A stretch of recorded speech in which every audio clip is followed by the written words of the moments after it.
भाग एक, शांत सिंगुलैरिटी।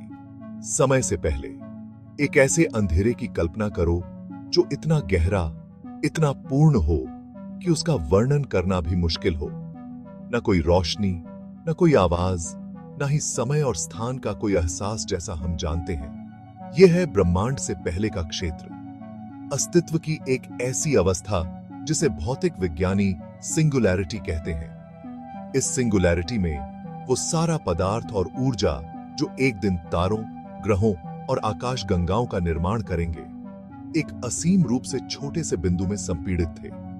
यह अकल्पनीय घनत्व और गर्मी की स्थिति थी, एक ऐसा यूनिवर्सीय प्रेशर कुकर जो फटने को तैयार था।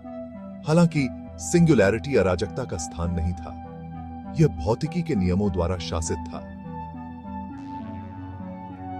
हालांकि ये नियम आज हम जो देखते हैं उनसे बहुत अलग थे। यह क्षमता का स्थान था, यूनिवर्सीय रचना का एक बीज जो अंकुरित होने के लिए सही समय की प्रतीक्षा कर रहा था। और फिर एक पल में जिसने मौन को तोड़ दिया, ब्रह्मांड का जन्म हुआ। भाग 2, होने दो प्रकाश। The big bang. The big bang यह उस घटना का एक आकर्षक नाम है जिसे समझना मुश्किल है। एक सेकंड के एक अंश में सिंगुलैरिटी का विस्तार होना शुरू हो गया। अंतरिक्ष खुद बना था, अविश्वसनीय गति से सभी दिशाओं में बाहर की ओर फैल रहा था। ब्रह्मांड ऊर्जा से सराबोर था, कणों का एक आदिम सूप जो अकल्पनीय गति से टकरा रहा था और परस्पर क्रिया कर रहा था। तापमान बढ़ गया, खरबों डिग्री तक पहुंच गया। यह सृजन का एक अराजक, उन्मादी नृत्य था। जैसे जैसे ब्रह्मांड का विस्तार और ठंडा हुआ, ऊर्जा पदार्थ में घनीभूत होने लगी। सबसे पहले ब्रह्मांड के सबसे बुनियादी निर्माण खंड आए।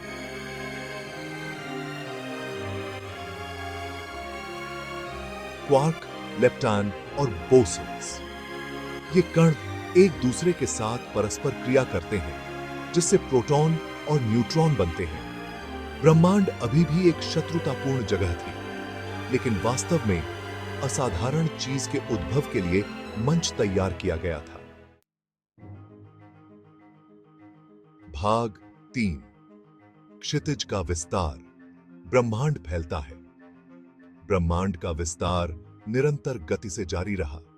जैसे जैसे अंतरिक्ष फैलता गया, ऊर्जा घनत्व कम होता गया और ब्रह्मांड और ठंडा होता गया। इस शीतलन ने पहले एटम्सों के निर्माण की अनुमति दी। प्रोटॉन और न्यूट्रॉन मजबूत परमाणु बल द्वारा एक साथ खींचे गए। ब्रह्मांड के दो सबसे हल्के तत्व, हाइड्रोजन और हीलियम के नाभिक बनाने के लिए संयुक्त हुए।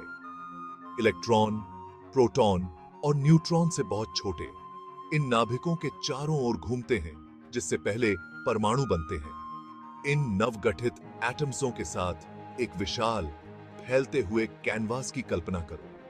ब्रह्मांड अभी भी काफी हद तक अंधेरा था, लेकिन इन बिखरे हुए कणों के भीतर भविष्य की आकाश गंगाओं के बीज थे।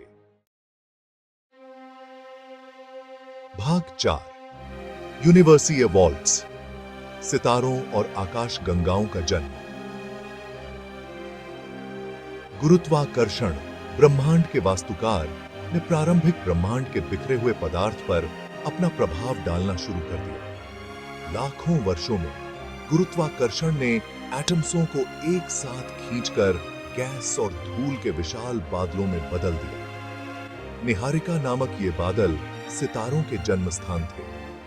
इन घूमते हुए बादलों के भीतर गुरुत्वाकर्षण ने पदार्थ को अंदर की ओर खींचना जारी रखा, जिससे बादल ढह गए और गर्म हो गए। जैसे ही इन ढहते बादलों के केंद्र में तापमान और दबाव एक महत्वपूर्ण बिंदु पर पहुंच गया, परमाणु संलयन प्रज्वलित हो गया और तारे पैदा हुए। एक यूनिवर्सीय आतिशबाजी के प्रदर्शन की कल्पना करो, जिसमें तारे अस्तित्व में आ रहे हैं, आसपास के स्थान को अपनी तेज रोशनी से नहला रहे हैं। ये पहले सितारे विशाल और अल्पकालिक थे, लेकिन उनकी मृत्यु भारी तत्वों के निर्माण का मार्ग प्रशस्त करेगी।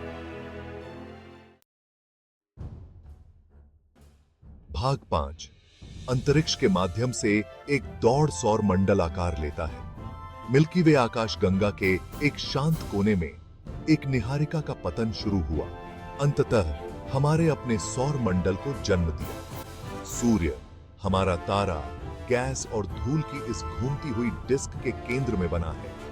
जैसे ही सूर्य प्रज्वलित हुआ, उसने शेष गैस और धूल को दूर धकेल दिया, जिससे छोटे परिक्रमा करने वाले पिंडों का एक संग्रह पीछे रह गया।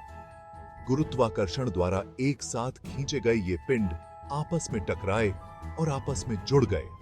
अंततः उन ग्रहों का निर्माण हुआ जिन्हें हम आज जानते हैं। एक यूनिवर्सीय दौड़ की कल्पना करो, जिसमें ग्रह अंतरिक्ष और संसाधनों के लिए होड़ कर रहे हैं। पृथ्वी हमारी पीली नीली बिंदी विजयी हुई, जो खुद को रहने योग्य क्षेत्र में पाती है, जो जीवन का समर्थन करने के लिए सूर्य से एकदम सही दूरी पर है।